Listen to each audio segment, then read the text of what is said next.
आज की कहानी की शुरुआत होगी जहाँ देखेंगे वीर कमरे में उदास बैठा होता है। बाहर में रणविजय ये सब कुछ देखते हैं और याद करते हैं कैसे वीर राजेश्वरी दोनों एक दूसरे के करीब आ रहे हैं। तभी यहाँ पे रणविजय अपनी चाल चलते हैं और कमरे के अंदर रोते हुए जाते हैं। तभी वीर कहता है, क्या हो बाबूजी, आप इतने दुखी क्यों हैं, बताइए तो मुझे। तभी वो कहते हैं, अगर अगर बेटा दुखी होगा तो बाप तो दुखी होगा ना बेटा। तभी वो पूछते हैं कि क्या हुआ।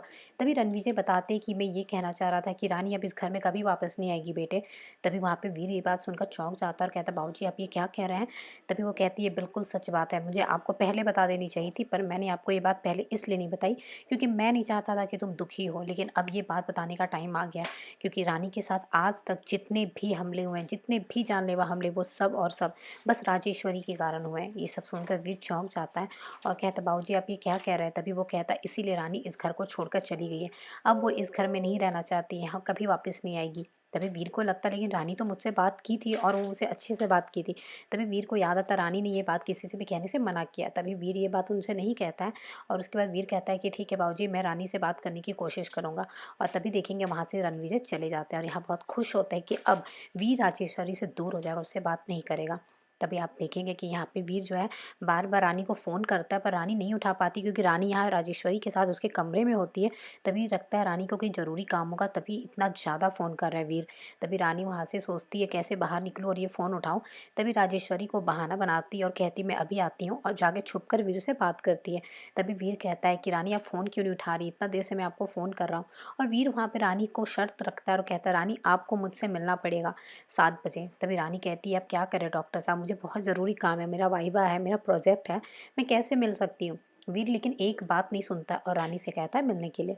तभी रानी अंदर जाती है, सोचती है कि 6:30 बज गए हैं, 7 बजे मैं कैसे मिलूंगी। तभी वहाँ पे वो फिर से अपना एक ट्रिक लगाती है और राजेश्वरी से कहती है कि आपके बेटे वीर को पिंक कलर का पिलो का कवर बहुत पसंद है ना।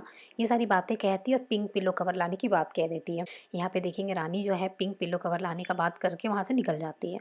यहाँ पे वीर रेस्टोरेंट में उसका वेट कर रहा होता है। यहाँ पे चंपा को भी शक होता है कि ये बुढ़िया जरूर कोई ना कोई गड़बड़ करने वाली है और ये बुढ़िया जा कहाँ रही है। तभी देखेंगे यहाँ पे चंपा रानी का पीछा करने लगती है। यहाँ पे देखेंगे कजरी विक्रम को इम्प्रेस करने की कोशिश कर रही होती है, बहुत सारा पकवान बनाती है और विक्रम से खाने के लिए बोलती है। यहाँ पे वीर वेट कर रहा होता है कि कब रानी आएगी, अब तक ये आ क्यों नहीं रही है। यहाँ देखेंगे रानी जल्दी से वहाँ पहुँच जाती है और चंपा भी उसके पीछे पीछे पहुँच जाती है। तभी रानी चुपके से वहाँ से बाथरूम में जाने का प्लान बनाती है। इधर चंपा को लगता है कि यहाँ आने के चक्कर में मैं तो बाथरूम गई नहीं, मैं जाती हूँ बाथरूम, और चंपा बाथरूम चली जाती है। यहाँ पे देखेंगे चंपा तो बाथरूम चली गई, तभी तभी रानी भी जल्दी से बाथरूम जाती है और कपड़े चेंज करके रानी बन के बाहर निकलती है। यहाँ पे देखेंगे कजरी विक्रम के पीछे लगी हुई होती है और उसको सारा खाना खिला देती है। या रानी रानी बनकर आ गई होती वीर के सामने। वीर जैसे ही रानी को देखता है तो बहुत ज़्यादा इमोशनल हो जाता है क्योंकि बहुत दिन के बाद वो रानी से मिला होता है।